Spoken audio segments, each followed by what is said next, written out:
And of course, we'll be discussing Nigeria's call for good governance and then the desire by several Nigerians for President Tinubu to actually make some very bold moves in governance as we continue with 2024. Well, tonight I'm being joined by a top-flight panel to help dissect all that you've heard from the Senior Advocate of Nigeria, Dr. Olisa Ikokwu. I'm being joined right now by Arise News analyst and former chairman of the editorial board of Daily Trust newspaper, Mahmud Jega, and also the journalist and political affairs commentator, Arise News analyst, Dr. Constance Ikokwu. Thank you so much for joining us. Thank you. So let me start with you, Mahmud. Yeah. Very strong words here. You can see the feelings, the pains. These were people who were on the streets in the 80s fighting for democracy and all of that. And now we've got democracy. In this Fourth Republic, he's just pained that it looks like this thing is not working. The president needs to just sit up and take some very bold decisions. And the National Assembly has to be there to support him. But even if it doesn't, he's asking President Tinubu to use his administrative powers to do more for Nigerians. What do you have to say about that? There's a limit to executive power. And in any case, you see, the late Professor Femi Odekunle spoke about this when the issue of restructuring came up after the 2015 election. He said, look, you have to win an election on a certain mandate. You don't bring mandates from outside in the middle of the town. On smaller issues, fine. But on fundamental issues, if this is what you want to do with Nigeria, campaign on that basis, make it very clear to the electorate that this is what you are going to do. If they elect you on that basis, then you have a mandate to go ahead and do that. But it is not correct, as far as I can see, for Dr. Olisa Ikokwu to try to hoist on President Tinubu a huge and complete change of agenda from the one that he campaigned on and was elected, and you say you must do this in order to, even to the point of crashing. Everything you have to do it within the constitution right now. Yeah, I was being afraid so that it doesn't make a dictator out of President Tinubu. No, if you want to change the constitution, you can. You can restructure Nigeria, provided you can get the 2/3 majority in the National Assembly and also simple majorities in 2/3 of the state assemblies to enact a new constitution. You can still do that. But anything outside that, you will be like Niger Republic, and they, of course, will suspend you. Yeah, Dr. Constance Ikokwu, that's the reality of restructuring Nigeria. Whatever views you have, whatever ideas you have, there's a structure, and that's that if for you to change the constitution, the National Assembly has to support you. And even when the National Assembly does that, you need to have the state houses of assembly to actually support you. How far can President Tinubu go based on what Dr. Ikokwu is advising him to do? Because according to him, a lot of Nigerians are suffering. So let's look at the conversation this way. I think this discourse shows us that politics underpins everything that we do. It is central to our progress and survival as a nation. And so why is it that we are still where we are? Because we haven't gotten the politics right. You must get politics right. And then you ask the logical question, why are we not getting the fundamental questions of politics right in our country? I think it's partly because we do not have that elite consensus on what is right and good for our nation, or we haven't decided.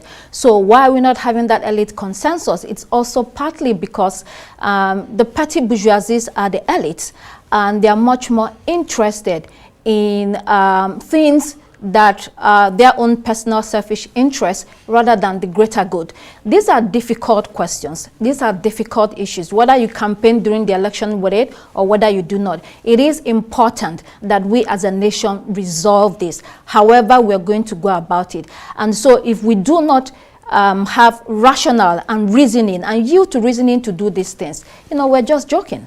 Okay, Mahmud Jega, he's also calling on a platform to be created and where you have like Arewa Consultative Forum, Ohaneze Ndigbo, and then of course Afenifere to be brought in to discuss a new Nigeria. How would this be different from the 2014 National Conference if we are doing this? I'm very sorry, it is a very fallacious assumption The 1979 Constitution, as you reminded him, was adopted by an elected Constituent Assembly. Representatives were elected from all the constituencies in Nigeria. They I think that Constituent Assembly was chaired by Justice Udoma. Yes, Justice Udoma. Yeah, and after it was adopted, well, there was some criticism that the Supreme Military Council had to enact the Constitution into law by decree. Well, because the Supreme Military Council was ruling, it was the ground norm, and they also made a few changes, but very small, like adding NYSC and Land Reform Act to the Constitution. Yes, they did about 8. But that was an elected Constituent Assembly. Why does Olisa Agbakoba think that the Afenifere and the Arewa Consultative Forum or the Ohaneze in the Igbo is more important and more representative of the opinion of Nigerians than an elected Constituent Assembly? He said they are very credible voices. Well, no, within the regions, they don't control all thoughts. I mean, they are I don't know, Doctor, do you have anything to add to that? Calling these groups, I mean, how different will that be from the 2014 Abuja arrangement that we have, which some people call the Jamboree, because the provisions, whatever they agreed on, is yet to be implemented. I don't think anybody's calling for a sovereign national conference anymore. You know, maybe it was a mistake at the time. They called for it, but we understand what they were trying to say. We need to move the needle. So we do have a National Assembly. You then ask yourself a question. This National Assembly that we have, is it the one that is going to change the country? Do you see what is happening in the National Assembly, whether it's at the federal level or at the state level? So we are in a quagmire. It is a very tough situation. Do they look like a National Assembly that is interested in moving the country from point A to point B? You might not like what we are saying right now, but that is the truth. It looks like a National Assembly that is more interested in pushing further their selfish interests. Yes, you might say they were elected. A lot of them didn't win elections anyway. We know how elections are won in Nigeria. They have their certificates. They do have their certificates, but that doesn't make them legitimate. Do you understand? You might have power, you might be in position. It doesn't mean that you have legitimacy, and that's part of the crisis that we are facing. All right. Mahmud, just before we round off this conversation, I asked Dr. Olisa Agbakoba a very important question. Taking a look at all of this, it's difficult for you to reach a consensus from Nigerians on very basic issues. And so sometimes you see presidents, when they're in power, doing some little things. Do you think that President Tinubu is doing some sort of restructuring at the moment from a little level, because he's already thinking of introducing forest guard, he's already thinking of introducing solid minerals police, and then CBN is moving some departments to Lagos, we hear Federal Airports of Nigeria, and some little things within the executive powers that he has? Those are completely within the powers and also the responsibilities of an executive president. Keep tinkering every day with whatever. But major constitutional issues must require a complete constitution. You see, the problems that are facing Nigeria, like all the economic problems, Naira, this and that, I don't think it's a constitutional problem. In any case, there was somebody who wrote and said, look, the problem is the people. Whatever structure you adopt, I think there was someone who said, if you take Nigerians to Germany and you bring Germans to Nigeria, after a short time, Germany will become Nigeria and Nigeria will become Germany. You know, it is not structures. And the lawyer was talking about that you must sit down, the secessionists that we have and the insurgency. Look, even Britain, who adopted their written constitution 900 years ago, they had a secessionist problem in Northern Ireland. There are violent groups in the United States, the Waco cult in Texas, in India, which seems to be a very good functioning third world democracy. There are all kinds of violent groups. A time will probably never come when you don't have people who are cantankerous, who are violent, who want out. Yeah. You can write the Constitution 100 times. The American Constitution, which looks to most of the world as perfect, there are still violent groups, yeah, of course, apart from the school shooting that they have every day. With the January events under former President Trump. Well, I will just ask you to hold on. Let's just go on straight to our last story that we have. The Federal High Court sitting in Abuja on Wednesday declared null and void the provisions of the Nigeria Broadcasting Code, which authorizes the National Broadcasting Commission to impose fines on broadcast stations for alleged breaches of the code. The ruling, handed down by Justice Rita Ofili Ajumogobia, was on a suit instituted by Media Rights Agenda against NBC following the Commission's imposition of fines on a television station and 3 pay TV platforms in 2022 for allegedly undermining Nigeria's national security by broadcasting documentaries on banditry in Nigeria. Dr. Constance Ikokwu, what do you make of that? I mean, I think this is a victory for the media industry in Nigeria, and I think the kernel of the issue is that we have a National Broadcasting Corporation.